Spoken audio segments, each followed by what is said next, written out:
Srpske pravoslavne cerkve in metropolije Zagrebško-Ljubljanske. Jaz nimam kaj drugega povedati, kar so povedali škof Glavan in škof Geza.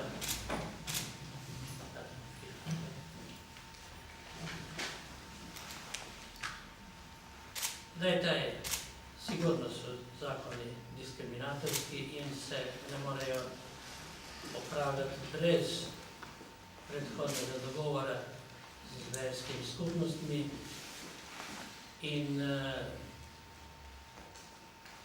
še drugo, da takega zakona v Evropi ni.